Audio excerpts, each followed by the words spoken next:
Good morning, students. Yesterday we have discussed about congruence of triangle. I told you the meaning of congruence. Now can you tell me what is congruence? Congruence means objects which are same, which are exactly copy of each other. So two objects which are same in size, same in shape are called congruent objects. Today we will be discussing corresponding parts of congruent triangles, right? Before that, let's start exercise 7.1, question number 1. Exercise 7.1, question number 1 is complete the following statements. Two line segments are congruent if. We have discussed this question, I guess. Two line segments are congruent if. When we can say that two line segments are congruent. What should be similarity between two line segment if both are congruent?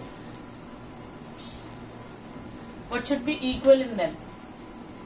Their length should be equal. Two line segments are congruent if their length is same. This we have discussed yesterday.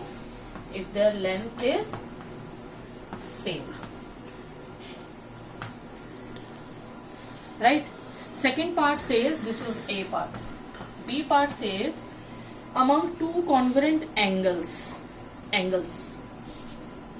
among two congruent angles, if two angles are congruent, two congruent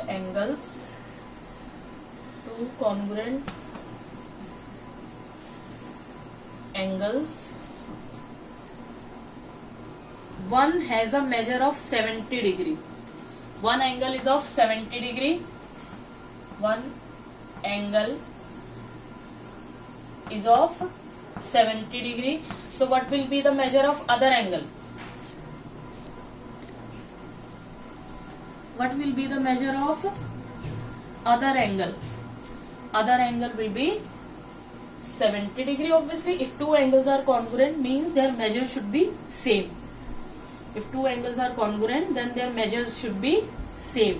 So if one angle is of 70 degree, so other angle is also 70 degree. Other angle is also 70 degree. If two angles are congruent, then we say that measure of both the angle is same. C part says, when we write angle A is equal to angle B, we actually mean, I am saying angle A is equal to angle B. This is symbol of angle, like this, angle A. Normally some students are in the habit of putting like this. It's not like this. It's like this. Fine. So angle A is equal to angle B. What does it mean? It means measure of both the angle is same. It means measure of angle is same.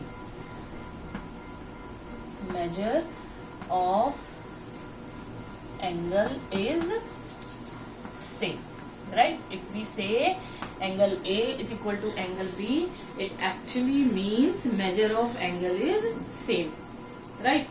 Second question says, give any two real life examples for congruent shape. Yesterday we have discussed many examples. Can you remind me any two examples? Two notes of same denomination, two keys of same lock, two bangles of same size, two ATM cards of same bank, two copy of same photograph of same size. So these all are the examples of congruent shape. You can write any two in your notebook.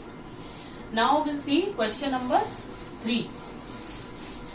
In question number 3, we'll discuss corresponding parts of congruent triangle.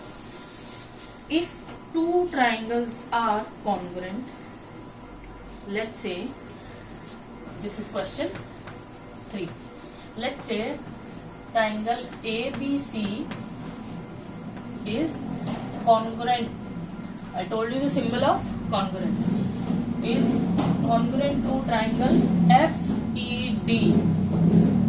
triangle FED. Whenever we give name to any angle, to any triangle, we always use capital letters. This triangle ABC is congruent to triangle FED. When two triangles are congruent, so their corresponding parts are always equal. What do you mean by corresponding parts? What are corresponding parts? Corresponding parts. Corresponding parts are, suppose in triangle ABC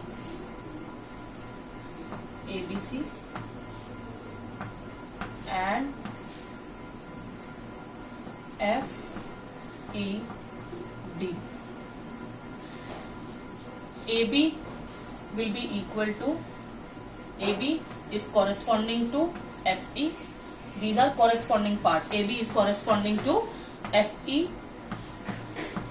Telling you symbol of corresponding. This is symbol of corresponding. AB is corresponding to FE. BC is corresponding to ED. BC is also at the base. ED is also at the base. So these are corresponding. This is on the left. This is on the left. This is on the right. This is on the right. So these kind of parts are corresponding parts.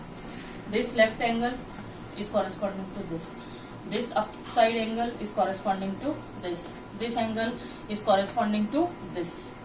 These are corresponding parts which are on the same side, we can see. Right? So BC is corresponding to ED. This is symbol of corresponding. This BC is corresponding to ED. Other than that, what left? AC. AC is corresponding to FD. AC is corresponding to FD. See, if you are speaking AC, then you have to speak FD. If you are saying it CA, then you will say it DF. Right? So it should be C. AC is corresponding to FD. These were sides. Now let's discuss angles. Angle A will be corresponding to F. Both are at upside, both are at first place. So angle A is corresponding to angle F. Right? Now tell me another angle which is corresponding. Angle B is corresponding to angle E. Angle B is corresponding to angle E. And next, angle C will be corresponding to angle D. Angle C is corresponding to angle D. Fine. These are corresponding parts of triangle ABC and triangle FED. And if two triangles are congruent, then we can say that corresponding parts of congruent triangles are always equal. This is a theorem, and which you will do in class 9th. Right? So for now we will use only property that corresponding parts of congruent triangles are always equal. How they are equal? How can we say that these are equal? We'll do in class 9th only. It is a theorem which is given in 9th. Fine. So these are corresponding parts. Understood? Now shall we do question 4?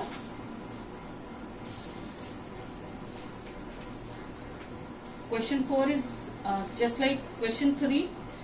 If DEF, triangle DEF is congruent to triangle BCA, then which parts are corresponding to the given parts? Let's start this.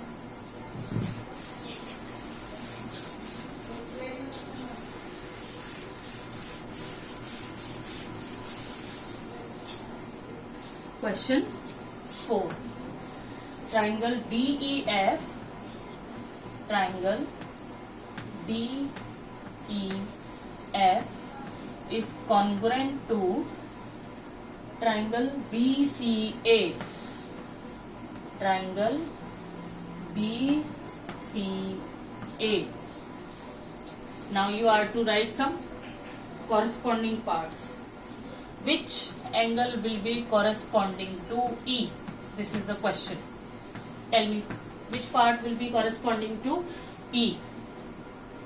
E is in the center here, so C will be the corresponding part of angle E. Right?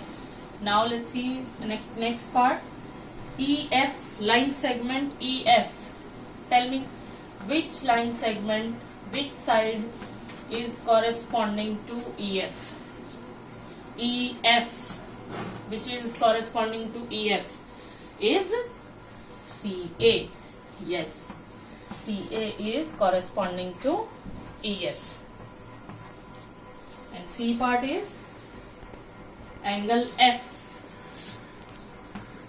Which angle is corresponding to angle F? See, sides are corresponding to sides, angles are corresponding to angles, right? So angle F is corresponding to A. Yes, angle F is corresponding to angle A, right? These are corresponding parts of congruent triangles, right? So in next exercise we'll show that how two triangles can be congruent. We have discussed some criteria.